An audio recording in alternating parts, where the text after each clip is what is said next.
All right, let me ask you this. If you were starting your marketing career today, what's the one thing you would do differently? Or if you're just getting started, what's the one thing you're so worried about getting wrong? Let me tell you something. When I first got started in marketing, I was so hooked on the buzzwords, the tools, the people, the conversations that I completely forgot the most important key to success in marketing is knowing the basics. And in this episode, I'm going to break down what I would do differently if I were just getting started in marketing today. And trust me, some of these even surprised me, and you might want to stick around for that. These are lessons I've learned not just from successes, but also from mistakes I will never be making again. Hi, I'm Anusha Khannan. I have a master's in marketing, a bachelor's in information technology, postgrad in data science and business analytics. And while all those degrees are fancy, this podcast is about breaking down complex topics into ways that you can understand and also implement. Now, I'm not going to pretend that I've been in marketing for 100 years because I haven't been around for 100 years. What I am here to do is share my journey, my successes, my failures, my lessons, and think of this as someone who's just very few steps ahead of you sharing her journey. So let's dive in. I first got exposed to marketing during my final year of engineering college. I joined this course and I joined a lot of courses, and I always kept learning about tools, about these platforms, about analytical dashboards, about social media schedulers. And I thought to myself, this is it. This is what makes me a good marketer. I became obsessed with learning all of these tools, mastering all of the automation, mastering every single tool. But here's what I realized later. Tools are just tools, and they're only as good as the marketing strategy behind them. What I wish I'd done differently is spend a little bit more time understanding the foundations of marketing, because as boring as they may seem, they are the backbone of everything in marketing. And for me, I started by focusing on customer journey and content creation. Here's how I approached it. I started a blog and a stationery line to experiment with this.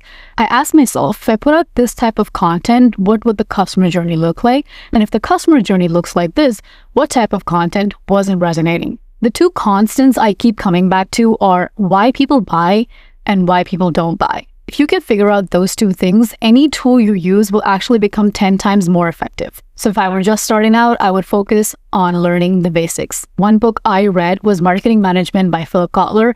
It's an old book. It has a lot of old concepts, but they are the foundations of marketing. Now let's talk about analytics. This is one of those things that intimidates a lot of marketers, especially if you're not a numbers person.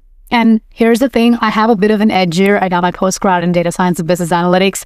I've been doing math my whole life. My first job was as a business analyst, so numbers come a little bit naturally to me, but I'll let you in on a little secret. You do not have to be a math wizard to know or understand analytics. Here's what I would do if I were starting today. First, focus on the basics. Start by understanding simple metrics like conversion rate, click-through rates, customer lifetime value. You don't need to master everything at once, and I even have a couple of episodes on these same topics. You can even listen to them to understand the basics. Number 2, learn to spot the patterns. This is the real skill. It's not about the numbers, but it's about the story they tell. And of course, now we have AI, but one thing I will tell you is don't rely so much on AI because, yeah, AI can help you crunch numbers, but at the same time, like how TikTok almost went away, what if AI goes down tomorrow? We never know. It's always good to be self-sufficient. It's like flying a plane. Autopilot can help, but when something goes wrong, you need the skills to take control. Number 3, building a personal brand. If I were starting over, I would 100% focus on my personal brand a lot earlier. Because I remember I used to stop myself saying, I don't really know a lot about marketing because I'm an engineer. I just did like one certification on Udemy. So do I talk about marketing? But the thing is, you have to talk about marketing, especially when you don't know anything about it. And the reason personal branding matters so much is because number 1, it builds authority. People trust people. When you share your journey, your insights, your learning curve, and everything online, people can actually see your journey, and you become this person that people either want to look up to, or you become this person that people want to have a conversation with. Number 2, it opens opportunities. I cannot tell you how many opportunities I've gotten just because I yap so much online and I talk about my interests, I talk about a lot of different things, and you meet really good people that way. So instead of just telling you to start a personal brand, here's how I would do it if I were starting today. First, document your process. Share what you're learning, mistakes you're making, wins you're proud of. You don't need to be an expert, but you do need to be authentic. Please don't share your certification on LinkedIn saying, hey, happy to announce that I've completed this certification.